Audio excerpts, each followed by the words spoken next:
life cycle of a trademark, the paralegal perspective. Today, we're going to cover the life cycle of a trademark. My name is Doris. I'm a senior trademark paralegal at Stobbs. So we're going to look at the whole events of the life cycle from a paralegal's perspective.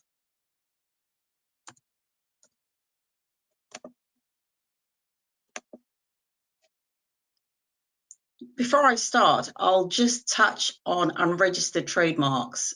There is no legal obligation to actually register a trademark. However, if registered, it's easier to control use and legal challenges. And this is where we come in. Now, the first thing for a trademark is the birth. You start off with an idea that you want to register. The life of the trademark is actually then bringing the trademark to life, bringing the brand to life. The death of the trademark is basically when the brand dies for one reason or another, and it's no longer needed. Now, trademarks can last forever if you want it to, and if you pay the appropriate fees, and we'll cover that in more detail as this goes on. As I said earlier, there is no legal obligation whatsoever to register a trademark, but it is very important if you want to keep your brand and if you want to let your brand financial use for you as well. You have to want to register it. For those of you who have ever watched Toy Story, as per Buzz Lightyear's famous catchphrase, "To infinity and beyond," and that is a trademark. It can truly last forever, but only if you want it to. Now, today we're going to cover the selection, searching, filing, prosecution, registration, renewal, recording changes to the register, commercializing your trademark, watching and enforcement, and disposal of the trademark.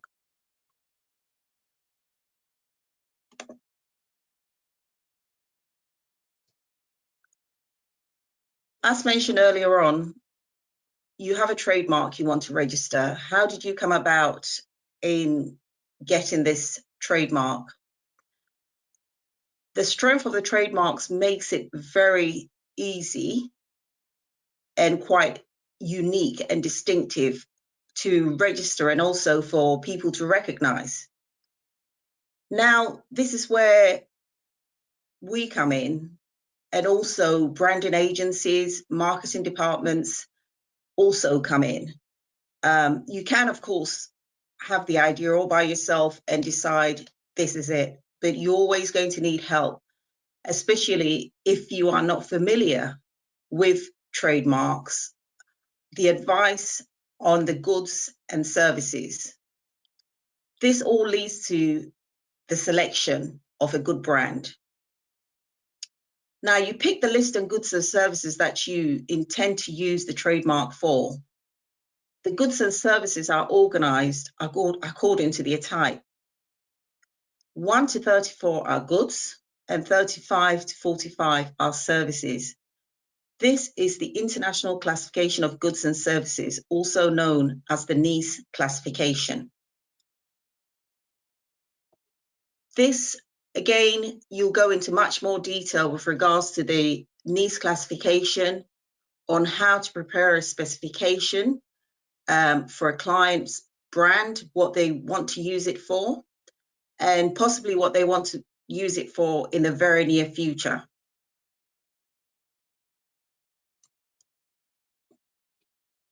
After this, you will need to, or might want to tell the client to consider what we call a clearance search.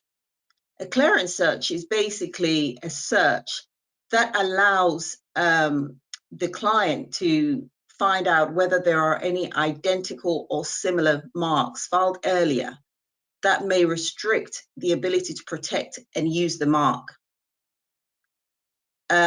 Searches are not 100% because it does not entirely remove risk of everything conflicting marks, especially possible unregistered trademarks.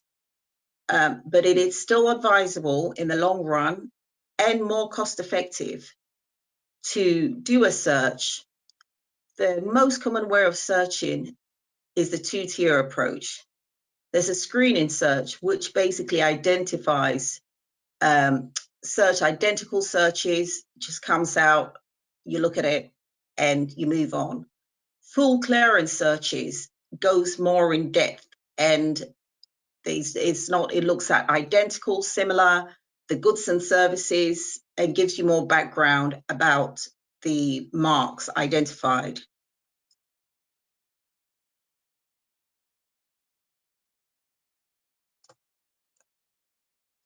Right, now you've done the searching.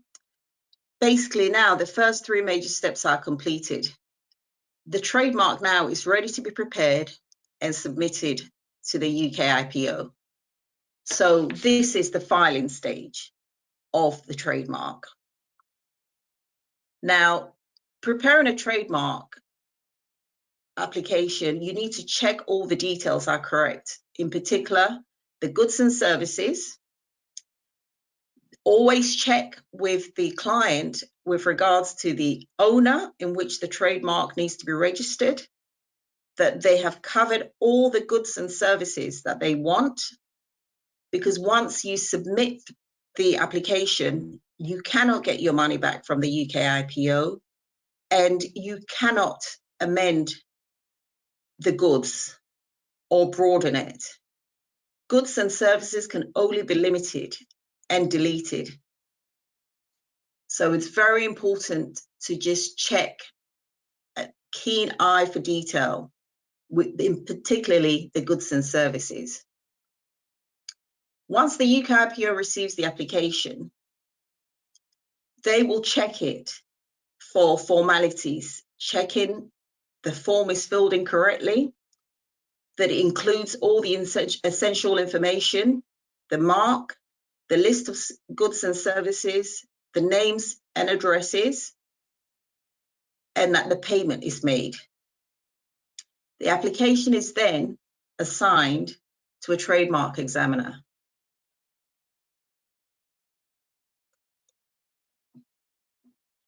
Once the application is assigned to the examiner studies the application in detail. Basically, the first stage of it is that the examiner will run a search in the UK IPO database to check if there are any identical or similar marks, and then checking the goods and services comply with trademark law. If the examiner finds any deficiencies in the UK IPO trademarks database or the goods and services, the UK IPO writes to you and inform you, and you are given a date to respond. More often than not, 2 months from the date of the letter. The deficiencies can vary from minor objections to total refusal of the mark. But whatever I said, the decision, you're always given an opportunity to argue the case. The deficiencies, for example, could include things like the mark being descriptive of the goods and services and therefore not registrable. Or there may be some misclassification of the goods and services or lack of clarity. So the examiner could come back and say that some of the terms are too vague and would ask for more explanation. So you can go back and forth, and you're always given an opportunity. And as long as it complies with the rules, the application will be accepted. Once the examination is completed and all requirements are met, the mark will be accepted. Note, however, if the mark does not meet requirements, and after various submissions, or possibly even a hearing with the examiner, to discuss the case, If still that's unsuccessful, this is where the trademark life cycle ends. However, if it does go through, as I said earlier, the application will be prepared and will issue an acceptance notice.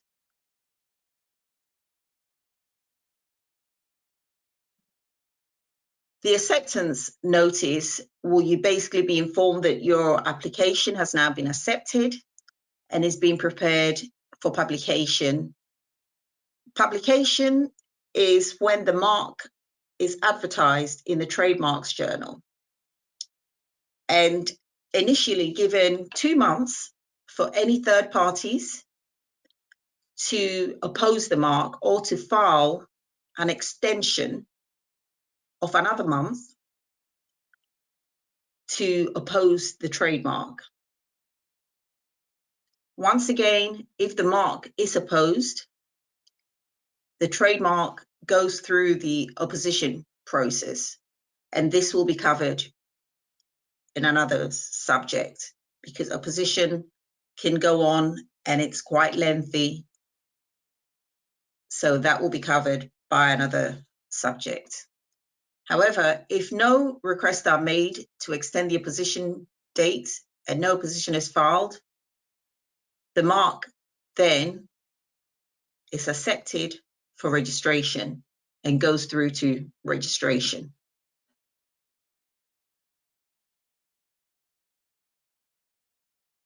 The UK IPO processes the mark, prepares and sends out a registration certificate.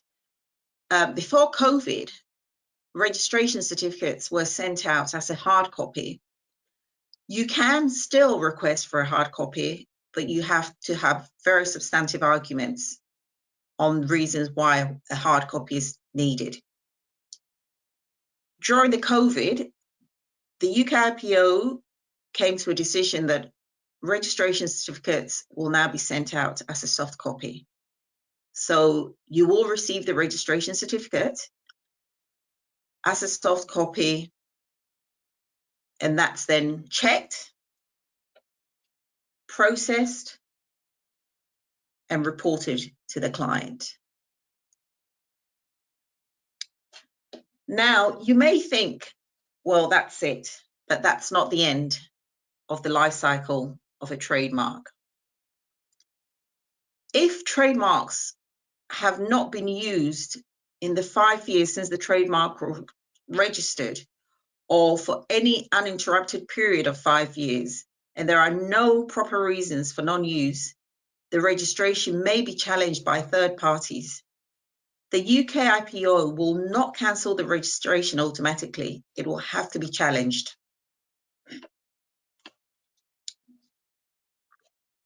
If you use your trademark and it comes up to the 10-year renewal period, the 10 years is calculated from the date of the application. So let's say you file the application on 17th of September 2020. The renewal date will be 17th of September 2030. The UK IPO will send out a reminder of the renewal becoming due.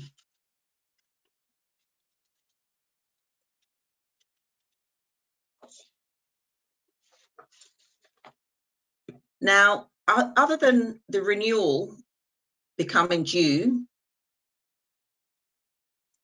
it is also important to record changes to the register. Changes include changes of name, changes of ownership, changes like security interests. This is when perhaps your brand has become so well known, you can actually use that brand to get a loan from a bank. This is called security interests, and that would also be covered in another course. You can also license your trademarks. It's very important that these are all recorded on the register. There is any legal disputes and you want to use that trademark and it hasn't had proper transactional records on the register, the disputes will basically have no legal background. So always important to check if clients have changed their names, addresses, especially at the time of renewal. It's more cost effective to change both at the same time, and always keep the register up to date. It also helps on many occasions as well when you're commercializing the trademark, that the records are all up to date. Now, commercializing your trademark is basically managing the brand for financial gain. Managing the brand for financial gain, as I said earlier, is licensing. So you can license the trademark to another party for use, security interests, so that your brand gains more focus and also finance for the brand.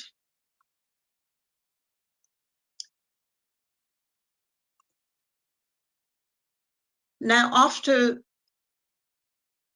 all the sections that we've gone through, one thing that is also very important, it's what we call a watching service. Now, once the mark is protected, you may think that's it, nothing else could happen. But to ensure it's protected and enforced so that third parties, do not try and use a similar trademark or goods and services, you could actually discuss with the clients the possibility of a watching service. The watching service is usually done via a third-party companies who specialize in watching trademarks. Now, this can be done for specific countries worldwide. Very much depends on the client's interest. This is where third-party marks are monitored against similar or identical marks for similar goods and services. This is then reported to the client so that in order to protect the trademark.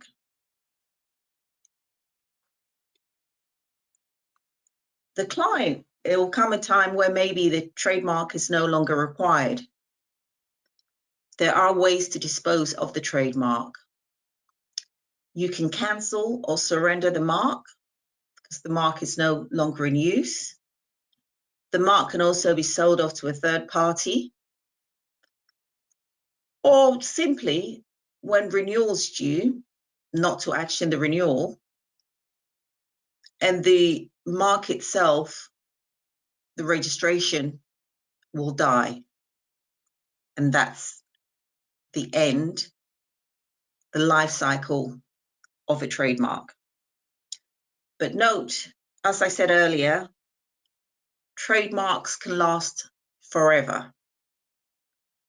If you look at after it, if all transactions are recorded, if renewal deadlines are met, and the brand is still in use, there is no reason why a trademark life cycle should ever come to an end.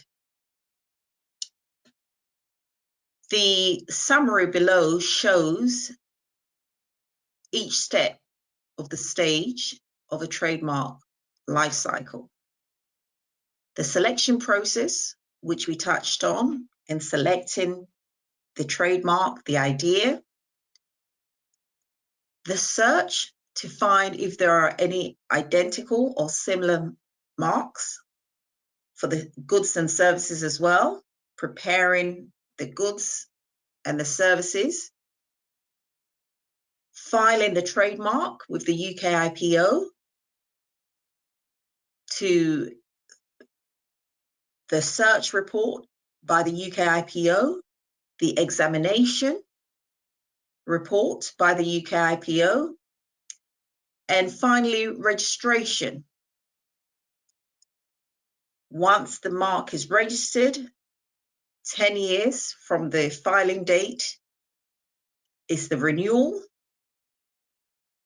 And through the registration and before the renewal process, there are any changes to the trademark,